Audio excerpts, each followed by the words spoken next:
right. Thanks again for doing this. Oh, no problem. So just to start things off, who are you and how did you get here?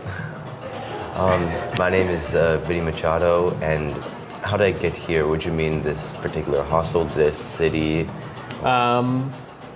Let's say the city. This city. We go with that. Well, I was born in America with Brazilian parents, and given my Brazilian upbringing, I never truly felt American. But of course, I'm not a Brazilian. I was born and raised in America.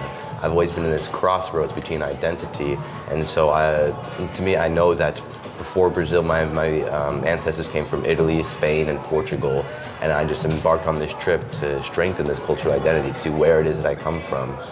That's really cool. That's really cool. So have you found any of the places? Oh yes, I remember I was interviewing my great granduncle, and he had the exact streets in Cordoba where they are, and the exact houses that they lived in. So we'll really be able to see things in person. That's awesome. Yeah, that's really good. Yeah. So you're a bit of a pilgrimage. Yeah, that's exactly what it means. These backpacks with me. Yeah, awesome. What would you like to see more of in the world? More of? Yes. I can't even say really more of, but just for me, when I go to a city, I don't like to have a postcard experience. If one wants to visit London, one doesn't visit London by seeing the Big Ben, going into red telephone booths. One sees London through dialogue with the locals, understanding its history, what it's like now. And it's only then that one understands the city. And I remember just being in Lisbon. Everything was all nice and tidy, felt artificial. So what I look for more is natural experiences.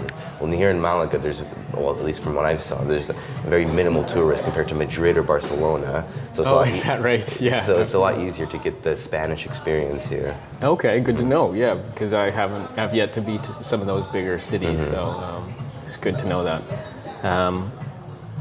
What is it that makes you happy? Makes me happy. Yeah. About the trip, or just in general? Just general. Well, you can go trip if you want to make it a little more specific. Well, I can be in general. I remember we had a conversation yesterday in the hostel. You guys were talking about career and identity, and how Abby, the girl that we were with, she said that she liked it when people ask, what is that you do for a living, as opposed to what are you. So it doesn't form her identity. But for me, as a particular filmmaker, it is my identity. To me, it isn't a 9 to 5, something I do just to get by. It's my entire life. Whenever just creating films, watching them, or everything art related, that is what makes me happy. My most happiest moments aren't, it's terrible to say, but my happiest moments aren't real experiences, but rather my experiences with art. So you like engaging in the process of creation? Oh yeah, certainly. Yeah. I guess that's why you're drawn to what it is that you're trying to do, which is filmmaking. Right. In its entirety. What did you say? What did you term it as again when we were speaking earlier? You had a term for it. Narrative something. Oh, feature narrative. Because film is very vague. What can be a YouTuber, say filmmaker, what can be a short filmmaker, a documentary, and so the filmmaker is quite vague. So whenever I tell people that, I just say feature narratives, like the type of films that you see in movies, just 90-minute narrative films. Okay. Okay, cool. What does it mean for you? What does it mean to be healthy?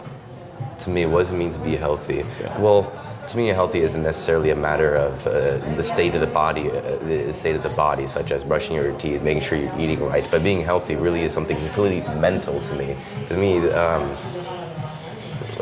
health is if my exterior always reflects my interior. If I have sloppy hair, if my teeth aren't brushed, if I'm eating terrible food, then obviously I'm not mentally healthy as well. But to me, making sure that my body's in pristine condition, that's how I know that I'm mentally healthy. I always tell my friends that if you ever see me eating any dessert or any fatty foods, that's how you know that I'm in the pit, because I'm very strict with myself. I don't eat any of is that right? Yeah. Okay.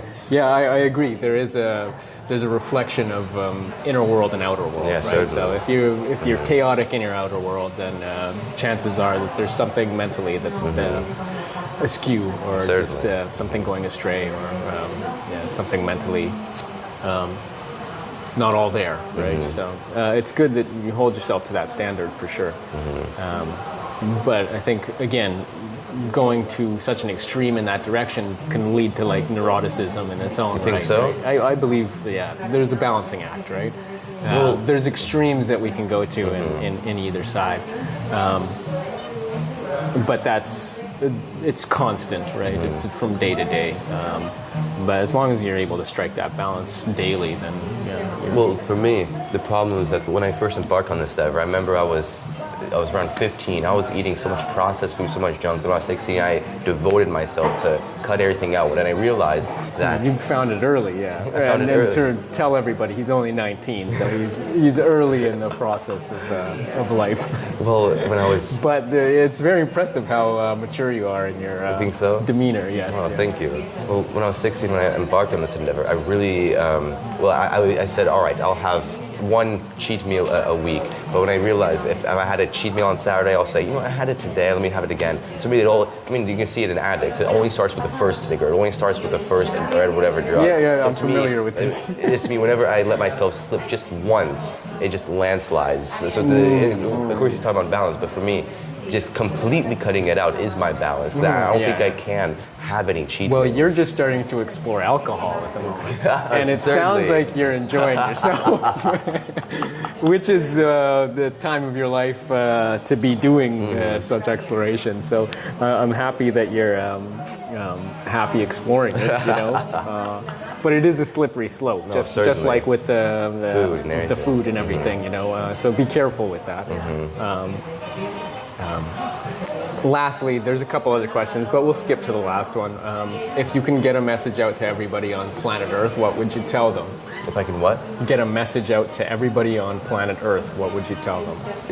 Truth of the matter is, that's a question that old people say old people can answer on their deathbed. I don't think me, as a 19-year-old, I'm in any state of mind to give anyone such strong advice. Oh, well, I don't think that that's true. I think that you have a specific experience that you've lived up to this point that is valuable. Whatever it is that you were able to gain up to this point is valuable to share with people. So this is why I asked the question. But are you sidestepping? I'll allow it. Well, yeah, I will admit that's a cop-out answer. But It is, yeah. I'm pushing you a little bit. I respect that you respect the elders and you want to sidestep and allow them to answer, but your generation has a lot to say, and it's important that you say it too, right?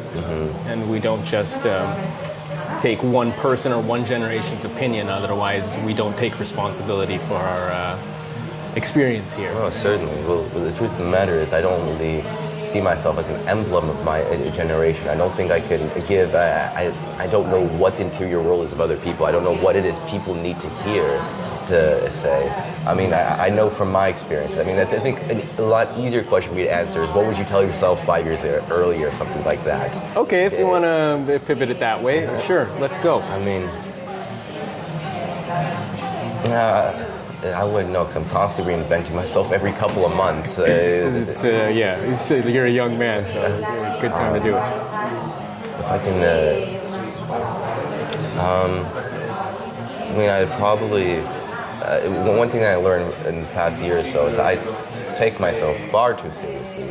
Truly, I took myself far too seriously. It sounds ridiculous to say this, but I felt ashamed in laughing, because I felt that I was very dedicated in my routes of filmmaking, and laughing, being human, I'm detracting from my profession. Oh, wow, okay. Quite I would have never censored. guessed that. You have quite a boisterous laugh from a little bit of time we've spent together. Certainly, but yeah, in the last years in my travels and in my researching of great minds such as Da Vinci, Michelangelo. Yeah, I was reading how Michelangelo, he loved wine, and I hear stories from other people in Da Vinci's life. They said that he was such a great man to talk to, whether you're a peasant, educated man. He'd always have this vicious laugh. I mean, when I realized that these great minds, far beyond me, can be human, I didn't see why I shouldn't.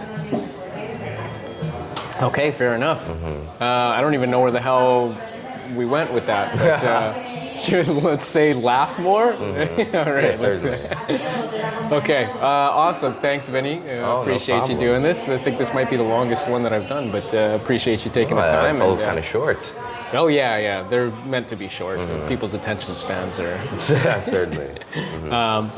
Enjoy Sevilla and enjoy the rest of your journey. I wish you the best. Thank you too. Wish you keep an some more open interviews. mind and keep an open heart, and just Appreciate it. keep going. All right. So that handshake, the cut. Yeah.